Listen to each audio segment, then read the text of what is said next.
Saudara-saudara, dalam pertemuan kali ini kita akan membahas tulisan saya di majalah Manager Scope edisi Februari, ya. Edisi bulan ini nih ya.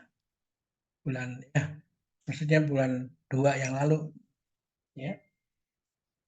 Nah, tulisan ini berjudul Era Konvergensi Kehidupan. Dari yang terkecil sampai yang terbesar itu, ya. Nah, ini sebenarnya merespon pernyataan Bhinneka Tunggal Ika untuk dunia oleh Antonio Manuel de Oliveira Guterres, Sekjen PBB, ya. Dia mengatakan begini, tahun baru 2575 Imlek, gitu, Kongcili Imlek dirayakan mulai dari PBB, Gedung Putih Amerika Serikat, dan di berbagai negara, gitu. Nah, ini pentingnya karena apa? Karena bukan urusan hanya ya antar negara aja. Ini memang betul-betul unity in diversity, Bhinneka Tunggal Ika, dari yang terkecil sampai terbesar itu. Terkecil itu ukurannya yang 1/1000 triliun yang bisa dilihat oleh mikroskop zaman sekarang terbaru itu, yang bisa melihat 1/1000 triliun, dan yang punya teleskop Hubble yang dikirim ke langit gitu, yang bisa mengukur tahun cahaya dan lain-lain, toh, ya. Dan ini bertemu dengan konsep kalpa di dalam terminologi Pali, bahasa Pali sama Sanskerta, ya. Nah, Indonesia ini memang unik. Adalah sebuah negara kepulauan yang terdiri dari 17.508 pulau dan 1.340 suku, gitu. Ini dipisahkan dengan laut, ya, sehingga ada 3 sekuens waktu: Indonesia Barat, Tengah, dan Timur, toh. Bandingkan dengan Tiongkok dengan 56 suku, meskipun jumlahnya penduduknya besar, tapi lokasinya di satu kontinen, kan, daratan, sehingga ya tidak susah ngontrol, kan, seperti Indonesia, kan, Nusantara ini. India meskipun sukunya banyak juga, sama aja tinggal di satu kontinen, gitu. Dengan demikian keanekaragaman paling besar di dunia ini, kita tinggal di satu kepulauan, ya, yang jaraknya itu dari Sabang sampai Merauke itu kira-kira dari London sampai ke Afghanistan. Itu Eropa Barat sama Eropa Timur digabung, kan, negara-negaranya, ya. Nah, NKRI sekarang terbukti survive dari tahun 1945 sampai sekarang, toh. Dan sekarang kita sedang mempersiapkan untuk pesta emas, kan, 2045 itu. Nah, proses kemerdekaan RI ini berliku-liku tuh, ya. Semula sejak di Belanda itu, dijajah Belanda 1602, ya, ada gerakan setempat, kerajaan sini berontak sana sini, tapi nggak pernah berhasil tuh. Sehingga 1908 terpengaruh oleh konsep pemikiran Ernest Renan, apa itu nations, ya, maka diadakan pergerakan nasional, yaitu Hari Kebangkitan Nasional 1908 tuh, ya. Usianya berarti sudah 100 tahun lebih, kan, gitu. Dan 20 tahun kemudian bangsa Indonesia terbentuk melalui Sumpah Pemuda itu. Semua yong-yong melebur jadi satu nusa, satu bangsa, satu bahasa. Toh? Nah, setelah itu 20 tahun 1945 bisa merdeka ya. NKRI diproklamasikan dengan Pancasila sebagai dasar negara dan falsafat itu, falsafat dan dasar negara. Nah, Indonesia unik karena bangsanya terbentuk dulu dan lalu merdeka. Sehingga kemerdekaan Indonesia itu tidak di apa eh, bukan hadiah daripada yang jajah, tapi memang perjuangan ini ya. Lihat ini ya. Nah, baru merdeka 10 tahun 1955 Indonesia berani mengadakan konferensi Asia Afrika di Bandung gitu ya. Nah, melahirkan Pancasila Bandung membuat banyak negara di Afrika dan Asia itu merdeka ya toh. Nah, ini semua diadakan dalam sebagai konsekuensi dari pembukaan Undang-Undang Dasar 45 yang mengatakan kemerdekaan adalah hak segala bangsa. Sehingga penjajahan di muka bumi ini harus dienyahkan karena bertentangan dengan keadilan dan kebenaran. Ya. Anda lihat nih, ya bukan kita ikut-ikutan aja. Ya, kita memang di dalam pembukaan Undang-Undang Dasar 45 tapi terapa tercantum itu.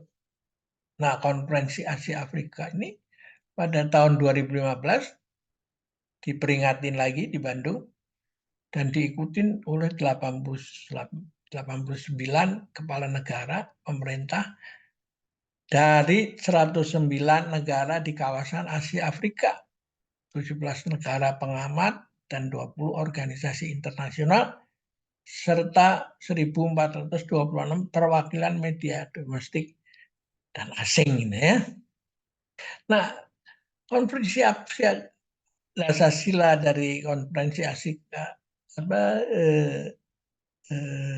di Bandung itu isinya begini nih, dia menghormati PBB, ya, menghormati kedaulatan wilayah setiap bangsa, mengakui persamaan semua ras dan bangsa, ya, tidak campur tangan dalam persoalan negara lain, menghormati hak setiap tiap-tiap bangsa untuk mempertahankan diri secara sendirian atau kolektif, tidak menekan terhadap negara lain, tidak melakukan agresi terhadap negara lain, menyelesaikan masalah dengan jalan damai, memajukan kerjasama dengan bidang ekonomi, sosial, dan budaya.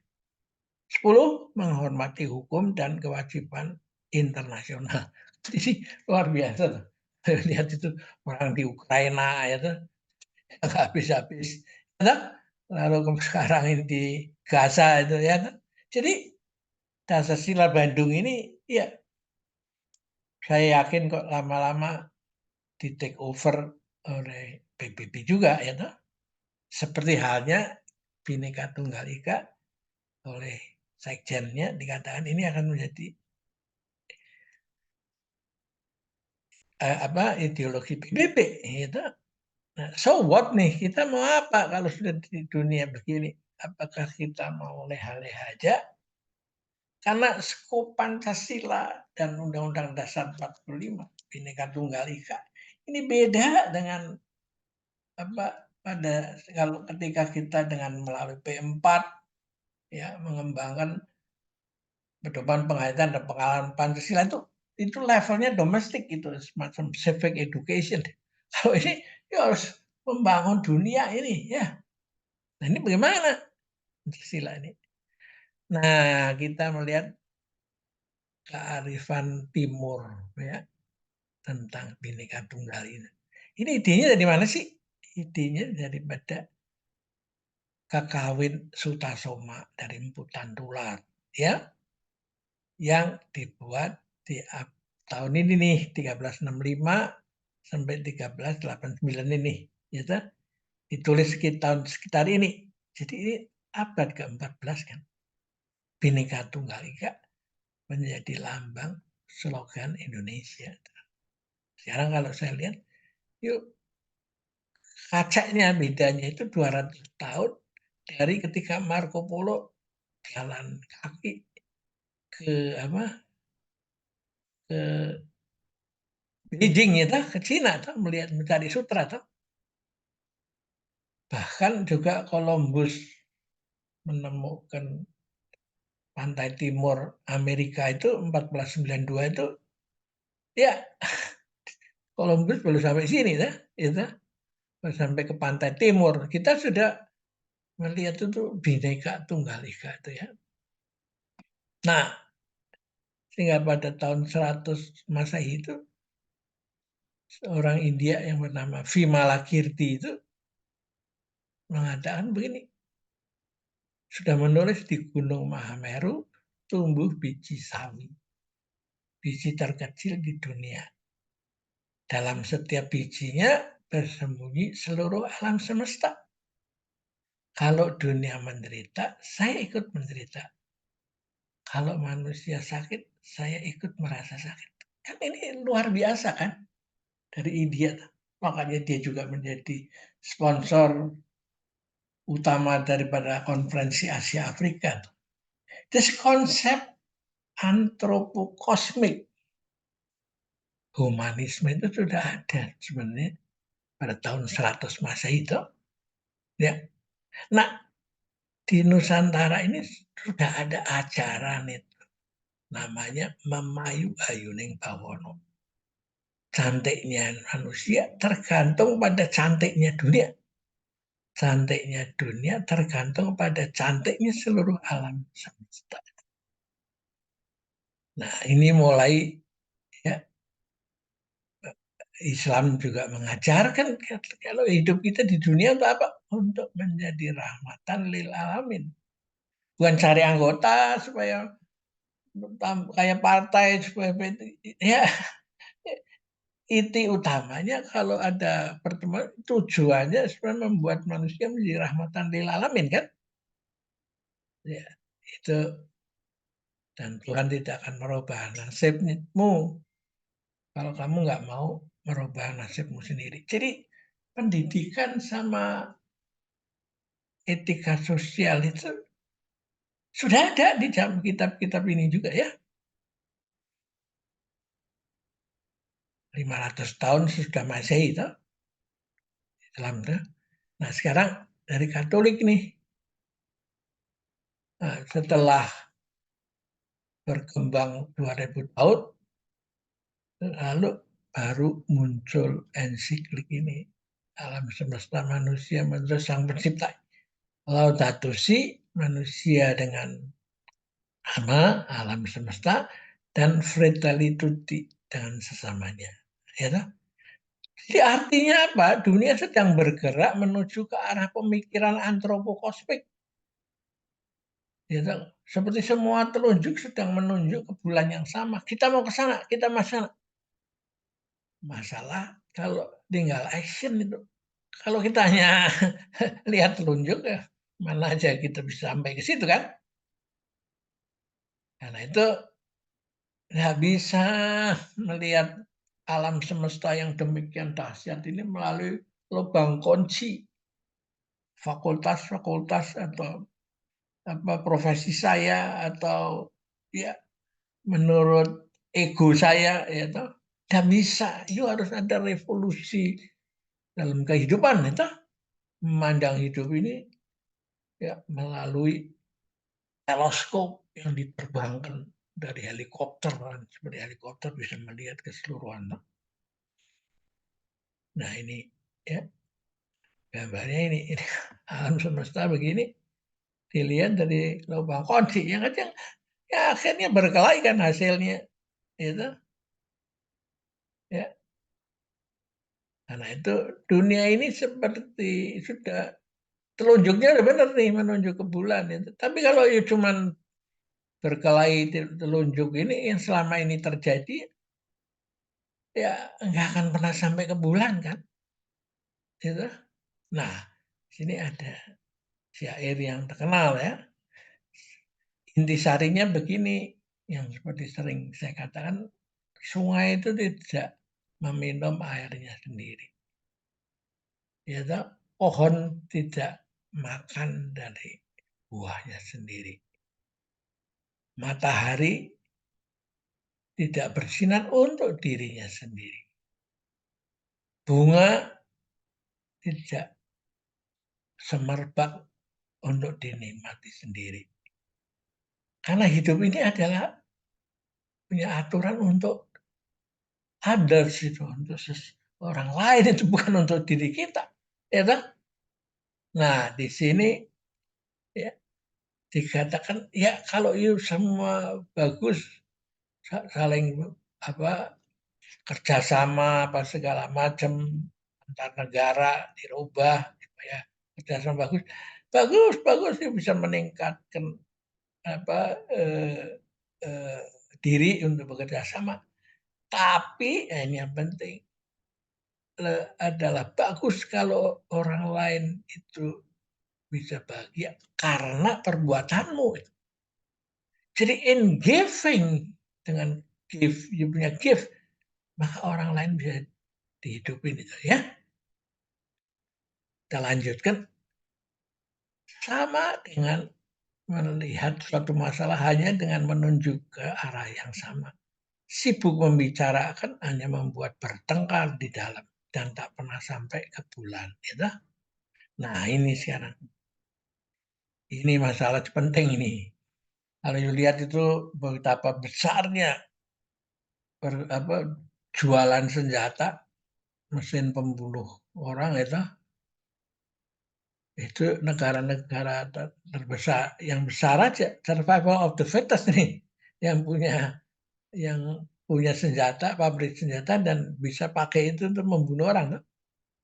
Nah, sehingga di kantor PBB sana juga di depannya ada satu patung yang sangat impresif di mana dengan judul apakah kita bisa merubah pedang menjadi bajak itu. Turning the blow into the uh, turning the weapon into the blow itu merubah pedang menjadi bajak. Ya, ini ada di patung di PBB. Dan kenapa senjata yang kita kembangkan untuk senjata pemusnah massa bukan mesin traktor yang begini, toh?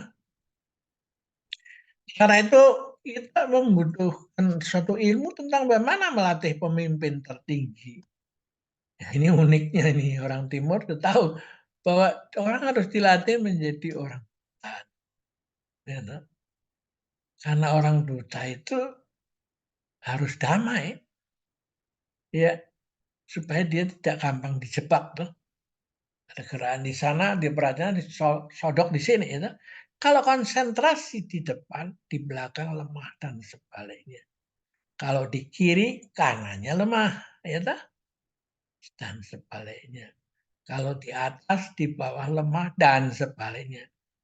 Karena itu, nah ini kaitannya. Seorang buta itu harus meletakkan bukan pada konsentrasi, tapi pada relaksasi. Dan relaksasi itu terjadi kalau pikirannya ada di dalam tantien itu. 4 jari di bawah pusar. Ya, ini penting ini. Karena itu melatih Tai Chi itu sebenarnya satu jalan untuk melatih pemimpin yang damai. Gitu. Karena begitu rumitnya dunia, pemimpin tertinggi dunia kan harus di tangan manusia yang damai kan. Kalau dia di tangan orang yang serakah, setiap bangun pagi, mana lagi yang gua mau makan nih. Ya toh? Jadi yang begitu kan ya pernah beres kan. Oh ada setan yang mengganggu kita. Apa segala. What?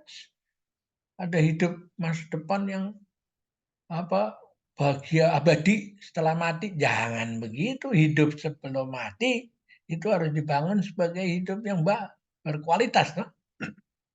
Nah, inilah yang disebut mempersatukan peradaban dengan solidaritas, bukan superpower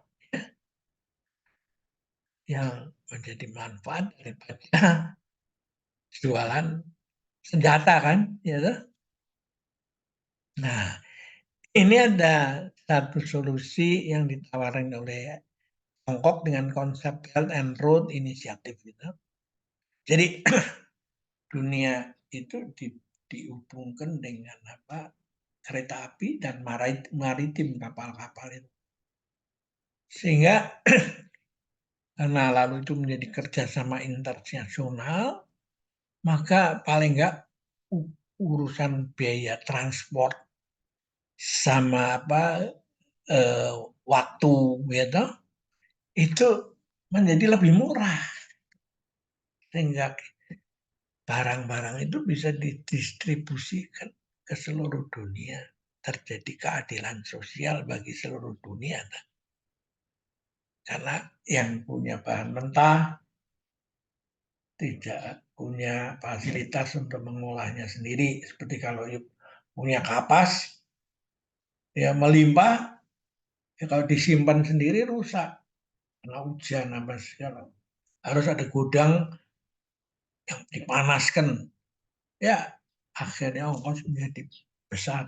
Dia punya gandum melimpah. Kalau nggak ada silo-silo, itu akan busuk karena gandum itu begitu dipanen sudah telanjang seperti beras ya. Ya, tidak ada gabahnya. Toh. Jadi kita harus jaga ini bersama supaya Belt and Road ini tidak menjadi seperti World Trade Organization yang kemarin-kemarin ini, toh. Sehingga dipakai oleh negara-negara kuat, superpower menjadi alat untuk menekan dengan kebijakan non tarif, harga diatur-atur karena alasan itu pencemaran lingkungan, upah buruhnya rendah, tidak ada demokrasi,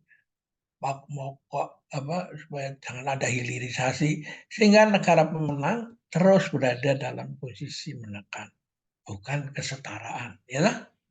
Nah, ini harus kita akuin dan kita jaga ini Belt and Road ini ya. Lalu jangan sampai juga lalu mentang-mentang diurus oleh Tiongkok sana dia yang memanfaatkan ini ya sama aja sama mawon ya toh. Nah sekarang dunia bisa mengontrol ini dengan cara apa? Melalui kebijaksanaan kearifan klasik di universitas itu. Karena universitas ini yang melahirkan pemimpin kan, tempat mendidik para pemimpin kan, ya. Nah pemimpin itu harus diajarin ini loh, konsep pintar ini loh, ya. Dan di Tiongkok itu ada buku Taxue, Ajaran Besar, dan Chong Yung, Tengah Sempurna. Ya toh? Nah ini kalau bisa dijadikan studium general di semua seluruh dunia, toh? Ya, dan tentu dilengkapi dengan kearifan setempat kan, gitu. Tapi ini sangat universal, gitu. Nah, menarik sekali ini konsep huruf Mandarin tentang pinter itu. Huruf Mandarin itu apa orang Tiongkok tuh nggak kenal IQ itu menurut dia nonsens itu. Tapi dia proses itu. Pintar itu ada orang yang suka mendengar itu dan juga suka melihat dimasukkan ke dalam hati. Ini matahari siang, representasi siang, dan ini rembulan malam. Jadi pintar itu adalah proses manusia, langit, dan bumi menjadi satu kan ini. Ya, mendengar, melihat, masuk ke dalam hati, matahari sama rembulan. Jadi aku itu just a part of the mighty whole. Nah di sini patung dari sang pemikir Rodin itu di Prancis itu adalah manusia yang mengamati itu. Memang sehatnya melalui olimpiade ini, konsep olimpiade ototnya kuat kan? Tapi lalu dengan merenung itu dia adalah orang yang kontemplasi, memikir. Jadi ini juga bagus, bukan jelek. Tapi jangan merasa ini paling bagus, yang lain dianggap tidak bukan ilmu pengetahuan. Ya. Nah, ini juga ya, sekarang Tiongkok malahan sudah mengembangkan ini lah. Malahan orang-orang pemikir ahli-ahli dari barat itu digaji tinggi disuruh kerja ke Tiongkok sana sehingga kemajuannya itu kan susah dibendung lagi kan ya. Ya. Nah, itu dia juga diajarin tentang ini peristiwa ini kecil kan ini bunga-bunga di sini ada kupu-kupu. Sebenarnya ini penyelenggaraan ilahi itu divini providensia itu. Karena kupu-kupu itu datang tanpa diundang dan pergi tanpa pamit. Dia hanya just do it aja. Dalam ketika mencari madu, dia nyerempet ke menjalankan pembuahan. No? Sehingga tanaman ini bisa menghasilkan pangan dan pakan kan. Pangan untuk manusia, pakan untuk satwa kan. Nah kalau nggak ada kupu-kupu ini, ya nanti ada taman tanaman apa hijau apa segala apa, tapi nggak ada buah. Mengapa? Karena global warming, pemanasan global, si kupu-kupu itu gerah di sini, dia cari tempat yang lebih tinggi. Nah ini bisa berbahaya, bisa ke dunia, bisa kekurangan pangan. Toh?